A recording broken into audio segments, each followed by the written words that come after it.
Evangelho de João, capítulo 1. Estamos caminhando para o fim dessa série de reflexões neste texto. Hoje vamos ler dos versículos 45 ao 49. E se o Senhor permitir, em um próximo domingo, nós iremos terminar o estudo deste texto, que vai até o versículo 51. João, capítulo 1, versículo 45. Diz assim: Filipe encontrou Natanael e lhe disse: achamos aquele de quem Moisés escreveu na lei e a quem se referiram os profetas, Jesus o Nazareno, filho de José. Então Natanael perguntou: de Nazaré pode sair alguma coisa boa? Filipe respondeu: venha ver. Jesus viu Natanael se aproximar e disse a respeito dele: eis um verdadeiro israelita em quem não existe fingimento algum. Natanael perguntou a Jesus: de onde o Senhor me conhece? Jesus respondeu: antes de Filipe chamá-lo, eu já tinha visto você debaixo da figueira. Então Natanael exclamou: mestre, o Senhor é o Filho de Deus, o Senhor é o Rei de Israel. Amém. Meus irmãos, mesmo que os três evangelhos eles já fossem conhecidos da igreja no primeiro século, nós já sabemos que, diante de uma forte oposição interna, quando eu falo oposição interna, é que a igreja estava experimentando de dentro da igreja, surgiu de dentro da igreja uma forte doutrina que negava a encarnação de Jesus Cristo. Então, eles experimentaram uma forte oposição interna, mas também externa, devido à perseguição do império. E muitos crentes, nesse período, por volta de 90 a 95 depois de Cristo, eles estavam se tornando crentes enfraquecidos. Muitos estavam começando a questionar, inclusive, a encarnação de Cristo. E nós percebemos que João, preocupado com isso, ele escreve o seu evangelho com esse propósito. Não apenas isso, ele escreve a primeira epístola. Se você ler a primeira epístola de João nessa perspectiva, você vai perceber que João ele está alertando os crentes em relação ao verdadeiro e ao falso. Mas ele escreveu no capítulo 20 deste evangelho, que nós já lemos, versículo 30 a 31, o seguinte: pensando nesses irmãos, na verdade, Jesus fez diante de seus discípulos muitos outros sinais que não estão escritos neste livro. Estes, porém, foram registrados para que vocês creiam. Vocês quem? Vocês, meus irmãos.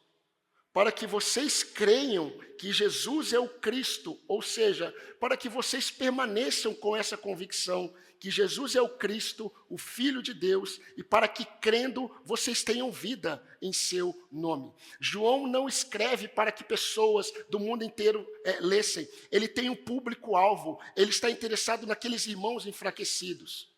E visando esses irmãos, logo em seu primeiro capítulo, João, ele testifica como os primeiros apóstolos, eles viram, eles reconheceram e eles creram em Cristo como prometido por Moisés e os profetas. E há uma expressão em comum neste recorte que estamos observando, nessa narrativa em que Jesus está se revelando aos seus discípulos. E a expressão é: venha e veja. Ou venham e vejam. Quem disse venham e vejam foi Jesus. Depois os discípulos começaram a falar uns para os outros: venha e veja, venha e veja. E no texto de hoje também essa expressão aparece. Até agora, irmãos, nós vimos as seguintes lições. Venham e vejam que Jesus é a resposta que precisamos. Venham e vejam que Jesus é a fonte das convicções dos salvos. Venham e vejam que Jesus é a maior dádiva a ser compartilhada pelos seus discípulos. Domingo passado vimos: venham e vejam que Jesus é a fonte de transformações de seus discípulos. Ou seja, todos aqueles que conhecem a Jesus experimentam mudanças diferentes, mas todos mudam. E eles não apenas experimentam uma mudança pontual, eles continuam experimentando transformações. E é interessante porque à medida em que eu cresço a estatura de Cristo, a minha estatura, ela diminui. E querido, se você parou de experimentar mudanças na sua vida, é porque você está longe da fonte de águas vivas. Se aproxime do Senhor, que você irá novamente experimentar transformações poderosas, que farão você se alegrar com o que Cristo faz conosco. Por último, nós vimos também que Jesus é a fonte de nossas influências. Ou seja, enquanto eu sou influenciado por Cristo, eu influencio outros para a vida de Cristo. Mas a nossa última, na verdade, penúltima lição, ainda tem uma última no próximo sermão. A nossa penúltima lição de hoje que eu quero destacar é: venham e vejam que Jesus, ele é a fonte inesgotável de revelação para aqueles que ele chama. Eu vou repetir. Venham e vejam que Jesus é a fonte inesgotável de revelação para aqueles que ele chama. Eu não estou afirmando que Jesus é uma fonte de revelação. Eu estou afirmando que Jesus é a única fonte inesgotável de revelação, e isso ocorre por meio da palavra de Deus. E tudo que Moisés e os profetas falaram nas Escrituras, tudo que João Batista testemunhou e testificou, esses primeiros discípulos que se tornariam apóstolos, eles estão testificando pessoalmente e compartilhando aos mais próximos. Queridos, assim, os primeiros leitores deste evangelho, aqueles crentes enfraquecidos, lá do primeiro século, eles deveriam enxergar Cristo e viver a vida cristã. E agora o apóstolo João relata a experiência de mais dois discípulos que se tornariam apóstolos, Filipe e Natanael. E como nós já vimos, quando no versículo 44 diz que Filipe era da cidade de Betsaida, cidade de André e cidade de Pedro, provavelmente André e Pedro já tinham falado para Filipe sobre Jesus. A prova disso é que no versículo 45, logo após Jesus chamar Filipe, e entenda, Filipe foi o primeiro discípulo que Jesus disse: venha e me siga. Foi o primeiro, um grego, de família grega. Filipe, ele era judeu, mas ele também era de família grega. É interessante porque antes de Jesus ser crucificado, alguns gregos se aproximaram, eu não sei se vocês se lembram, eles se aproximaram de Filipe, porque eles o conheciam. E eles chegaram até Filipe e falaram assim: fale para Jesus contar alguma coisa ou fazer alguma coisa para nós. Quando Filipe chegou para Jesus e disse assim: eis aí alguns gregos, Jesus disse: é chegada a minha hora. É chegada a minha hora.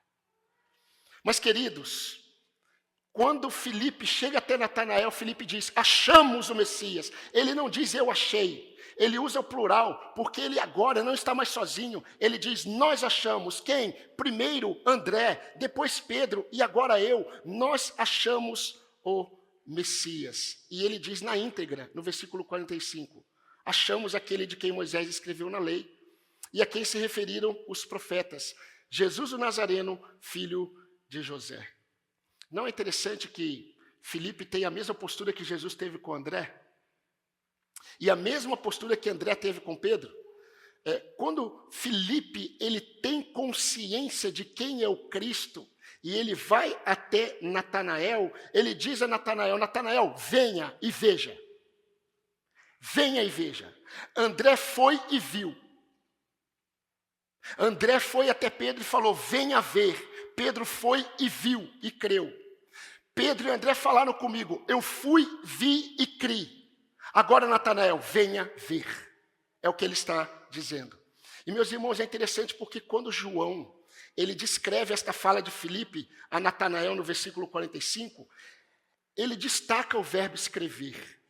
Preste atenção na sua Bíblia. Quando ele diz assim: achamos aquele de quem Moisés escreveu, a ênfase que ele dá no verbo escrever significa que provavelmente, Filipe e Natanael, eles tiveram há pouco tempo uma discussão sobre quem Moisés estava falando,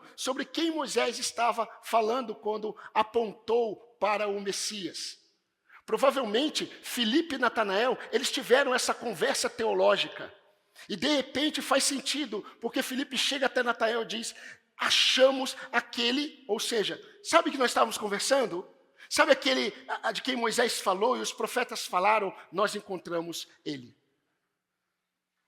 André, Pedro e Filipe. Para eles, Jesus é tudo que Moisés e os profetas falaram. E João Batista testificou, mas algo acontece agora. Com Natanael é diferente. Natanael é diferente.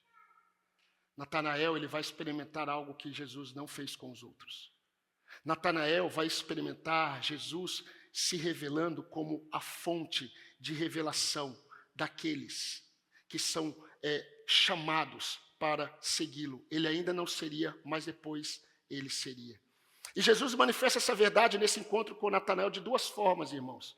E eu quero observar apenas a primeira forma hoje, para que nós possamos entender no próximo sermão nós vamos falar da segunda. Jesus, ele é a fonte inesgotável de revelação aos seus discípulos ao revelar a profundidade de seu olhar.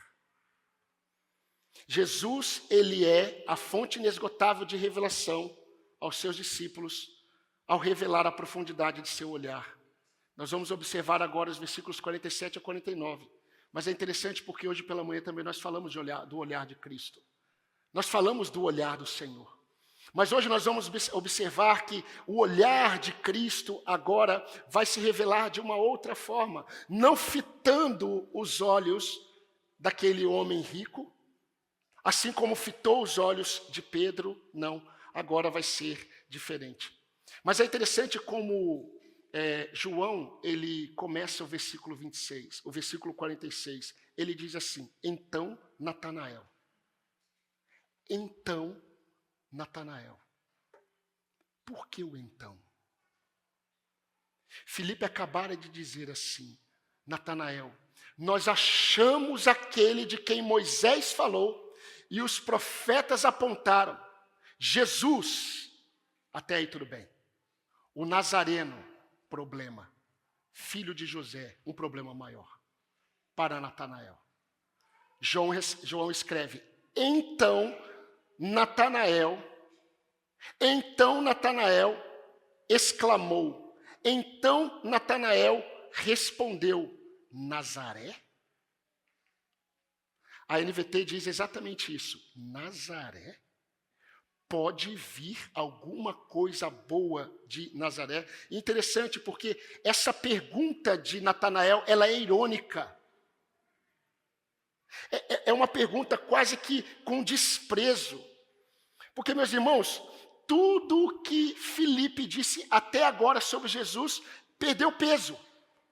Perdeu peso para Natanael. Quando Jesus falou, olha, achamos aquele a quem Moisés disse e os profetas falaram.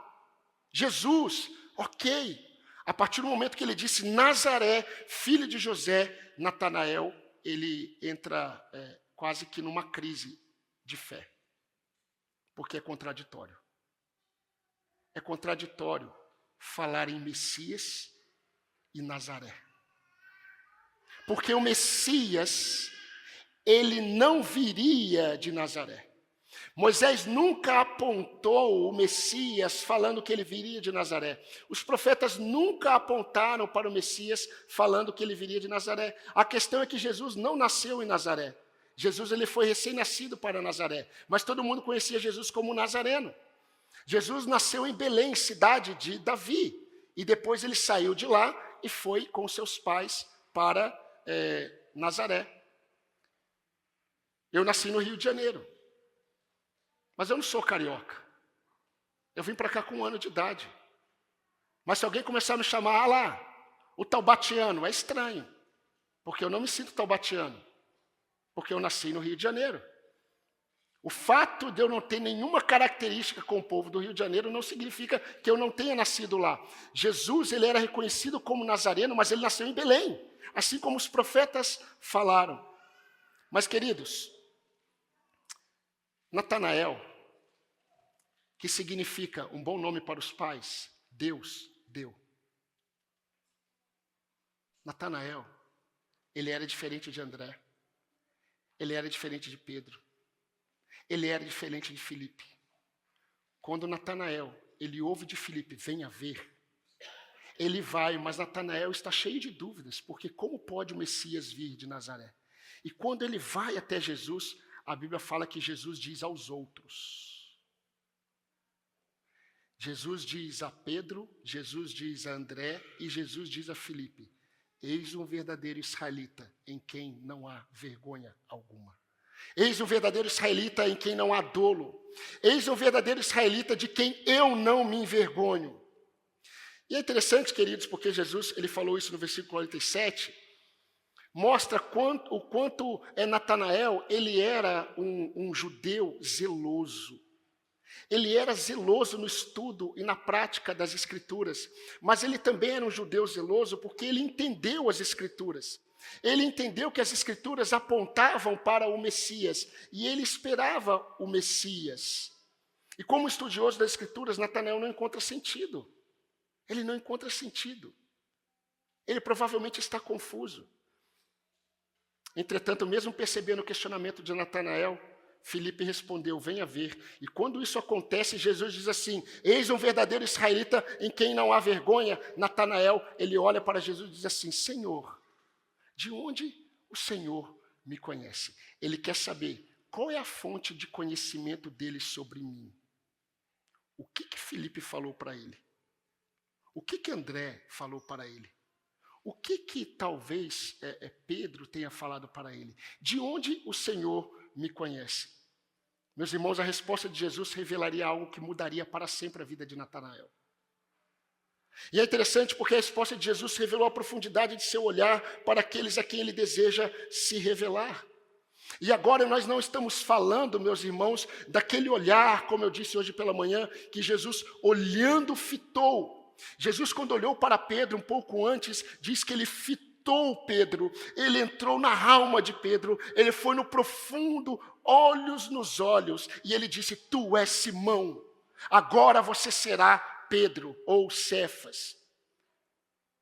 Esse olhar agora é diferente. Esse olhar revela a onisciência do Filho de Deus. Há uma confusão teológica muito grande no meio da igreja evangélica. Quando a Bíblia fala que Jesus Cristo abriu mão da sua glória, não significa que ele se esvaziou da sua divindade. Significa que ele não quis, por usurpação, usar a sua divindade. Mas ele continuou sempre sendo Deus. E a Bíblia fala, em João capítulo 2, no finalzinho do capítulo 2, diz que ninguém precisava falar para Jesus sobre o homem, porque Jesus conhecia o coração do homem. Ele é onisciente. Então, meus irmãos, não faz muito sentido para mim, quando eu leio um texto como esse, a palavra que Jesus vai dizer a Natanael, logo depois que Jesus diz, os olhos dele se abrem. Mas há um motivo para os olhos dele se abrir. O versículo 49 diz que Jesus Cristo, depois que disse para Natanael, antes de Filipe te chamar, eu te vi debaixo da figueira. Meus irmãos, logo depois disso, Natanael, ele exclama.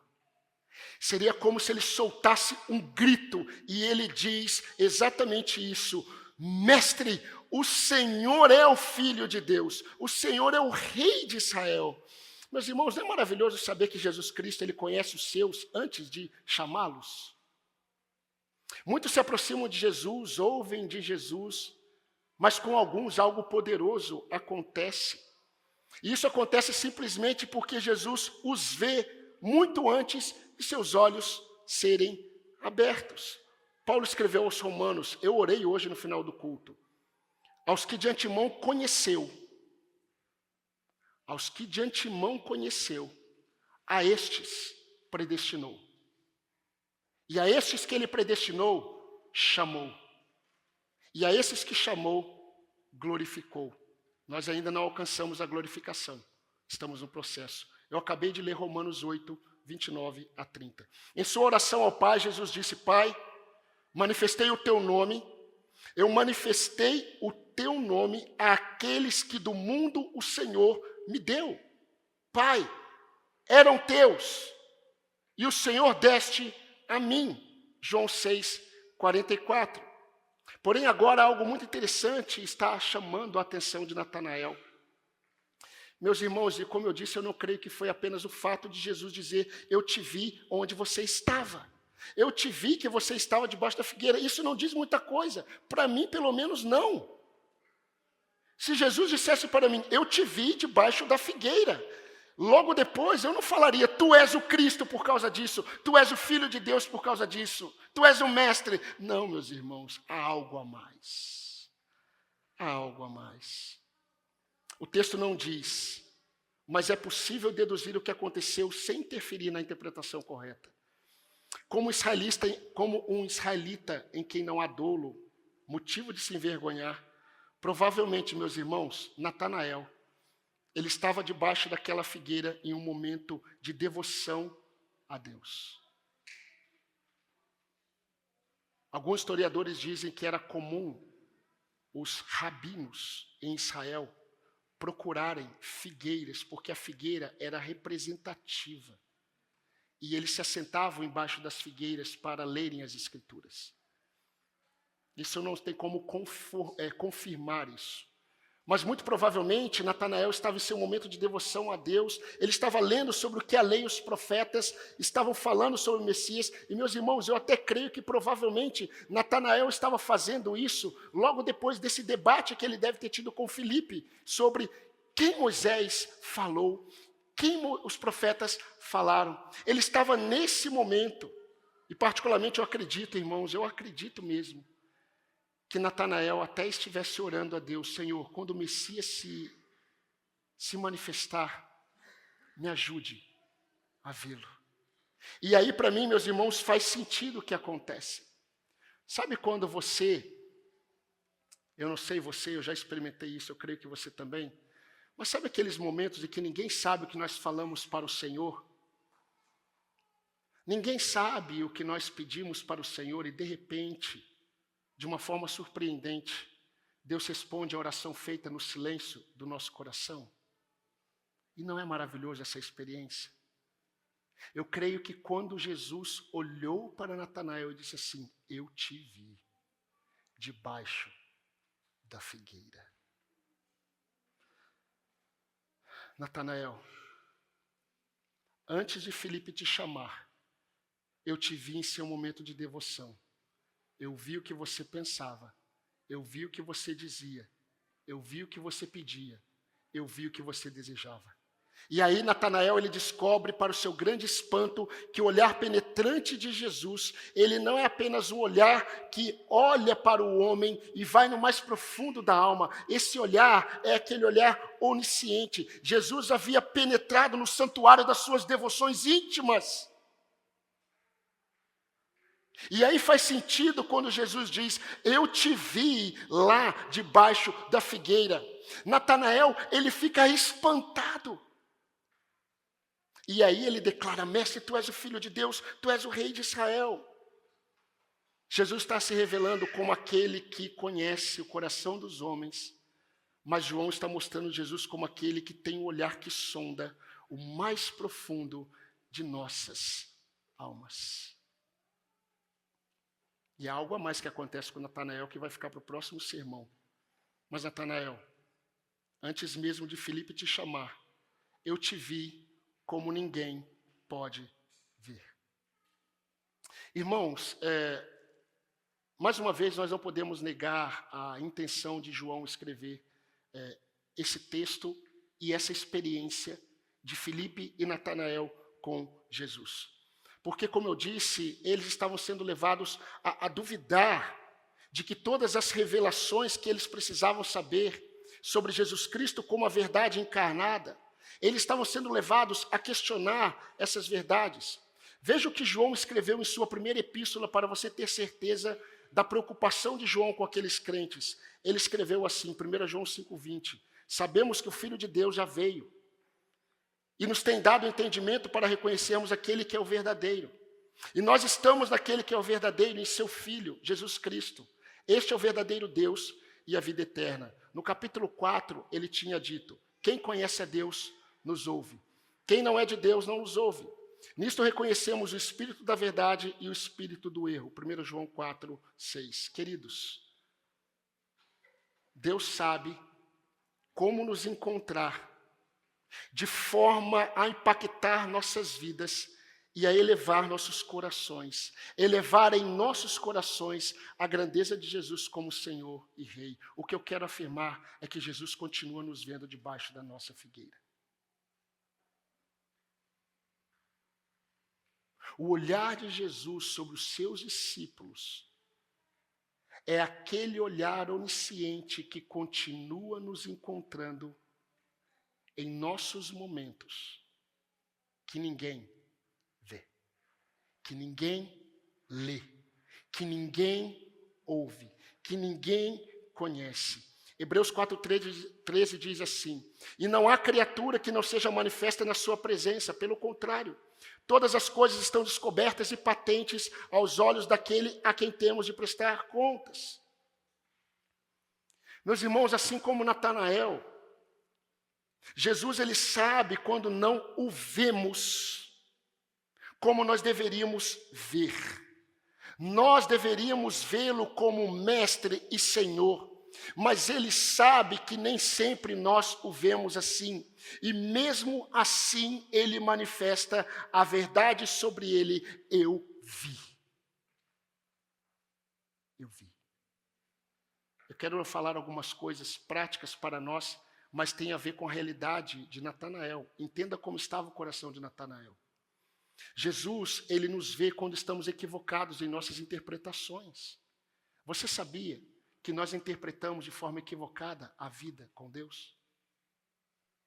Você sabia que muitas vezes nós interpretamos de forma equivocada os propósitos de Deus para nós? Você sabia que muitas vezes nós interpretamos Cristo de forma equivocada quando pensamos em seus propósitos para nossas vidas? Ele vê quando nós estamos aprisionados em nossas emoções. Só Deus sabe como você está sendo visto debaixo da sua figueira, aprisionado em suas emoções. Ele vê. Ele vê quando as dúvidas se misturam com as convicções. Messias, Nazaré. Ele sabe quando o que precisamos não é o que pensamos. Meus irmãos, ele vê quando buscamos em nossa devoção. Ele vê quando nós nos levantamos e nós vamos para debaixo de nossa figueira. O Senhor vê, os seus olhos contemplam quando nós estamos sentindo o que nós estamos sentindo em nossos momentos devocionais. Vocês acham que o pastor, ele não passa por momentos assim? Vocês acham que o irmão que está ao seu lado não passa por momentos assim? Hoje eu fui deitar um pouco. E quando eu levantei, as minhas emoções não eram as mesmas de quando eu deitei. E eu falei: Senhor, eu te louvo porque o Senhor me vê debaixo da figueira. E eu levantei e fui orar.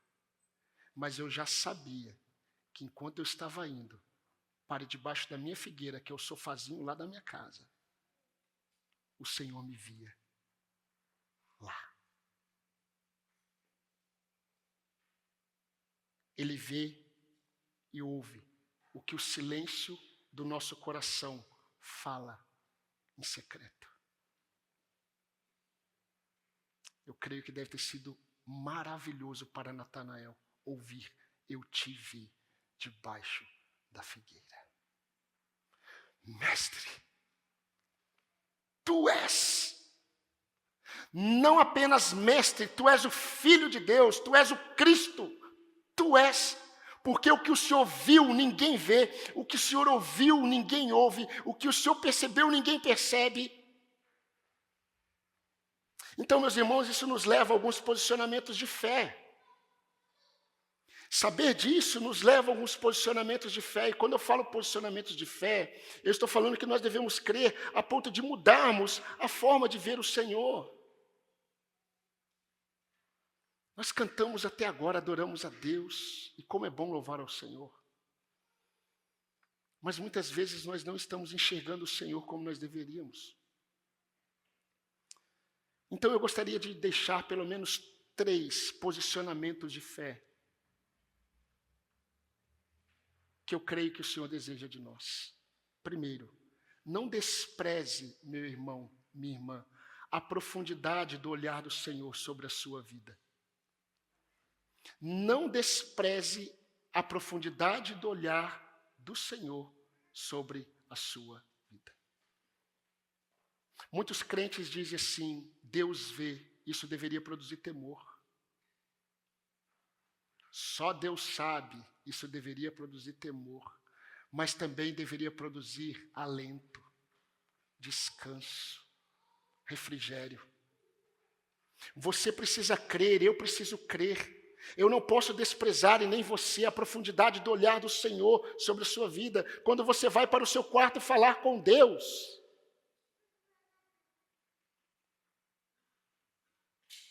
Quando o seu carro se torna a sua figueira.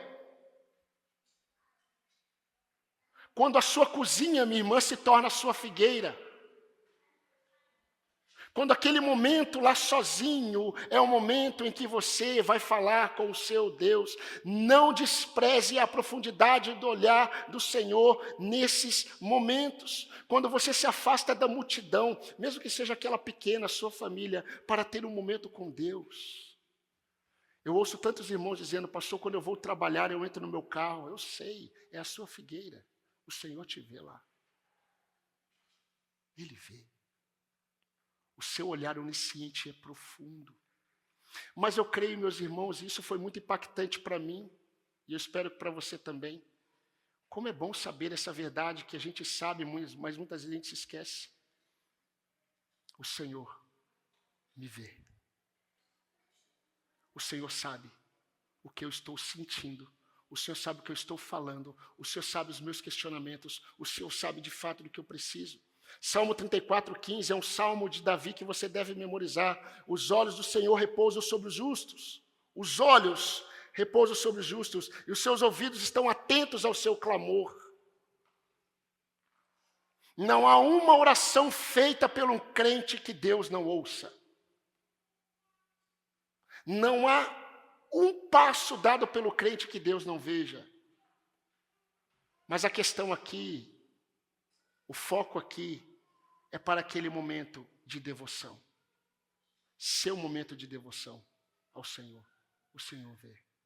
Ele tem visto. Ele tem ouvido. E sabe o que Ele está fazendo hoje? Eu creio por meio dessa mensagem, dizendo para você, eu te vi debaixo da sua figueira. Eu te vi.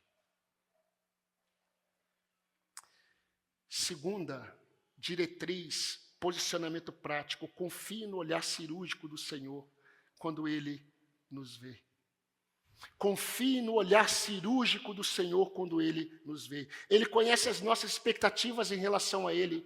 Ele conhece o que precisa ser mudado em nossa mente para que Ele seja reconhecido por nós como Mestre e Senhor. Ele sabe onde mexer para que Ele seja mais engrandecido em nossas vidas. Ele sabe o que está fazendo porque Ele vê de antemão o que vai fazer.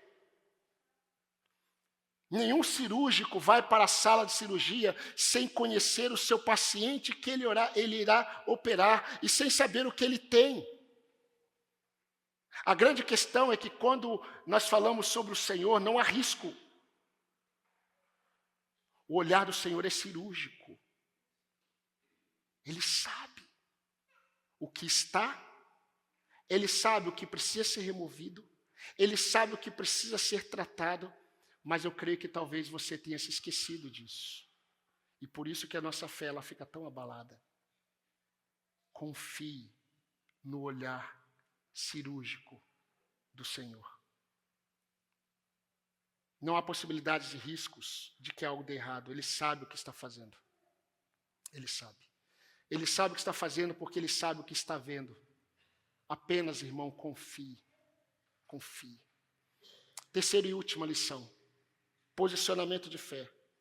Nossas experiências com o Senhor devem elevar o Senhor como Senhor em nossos corações. Ah, pastor, essa verdade eu já conheço, eu sei, é que você não pratica. Essa verdade eu já conheço, eu sei. É que eu também preciso me lembrar sempre. Mas as minhas experiências com o Senhor, as nossas experiências com o Senhor, devem elevá-lo como Senhor em nossos corações. Após tomar conhecimento da profundidade do olhar de Cristo, Natanael grita: Tu és Senhor, o Filho de Deus, o Senhor é o Rei de Israel. O Senhor é. As minhas experiências com Cristo devem colocá-lo no trono da minha vida. Meus irmãos, não faz sentido algum reconhecer que Jesus Cristo é Rei, sendo que eu ainda governo os meus passos, as minhas escolhas e as minhas intenções. Não faz sentido. Ao reconhecermos que Ele é o Mestre, ao reconhecermos que Ele é o Senhor, ao reconhecermos que Ele é o Rei, não faz sentido que Ele não seja o meu Senhor e o meu Rei. Se eu reconheço Ele como um mestre, como o meu Senhor, não faz sentido que eu continue a buscar e a valorizar os meus ensinamentos, os meus direcionamentos e não os dele. Não faz sentido eu me submeter ao que a mente humana diz e não ao que ele diz. Se ele é meu Senhor e Rei, eu devo elevá-lo na prática da minha vida. Eu sigo os seus passos e não os passos que o meu coração estabelece. Eu busco honrar a Jesus como meu Senhor e Rei, não colocar em destaque os meus próprios interesses. Eu não sou rei, eu sou súdito. Eu não busco a minha glória, eu busco a glória dele. Eu não desejo agradar a mim mesmo, mas ao meu Senhor e Rei. Paulo, ele entendeu isso. Paulo, escrevendo aos Filipenses, ele disse assim: eu já estou indo para o fim. Minha ardente expectativa e esperança é que em nada eu serei envergonhado, mas com toda ousadia, como sempre, também agora Cristo será engrandecido no meu corpo, quer pela vida, quer pela morte. Porque para mim, o viver é Cristo e o morrer é lucro. Porque para mim, o viver é Cristo e o morrer é lucro.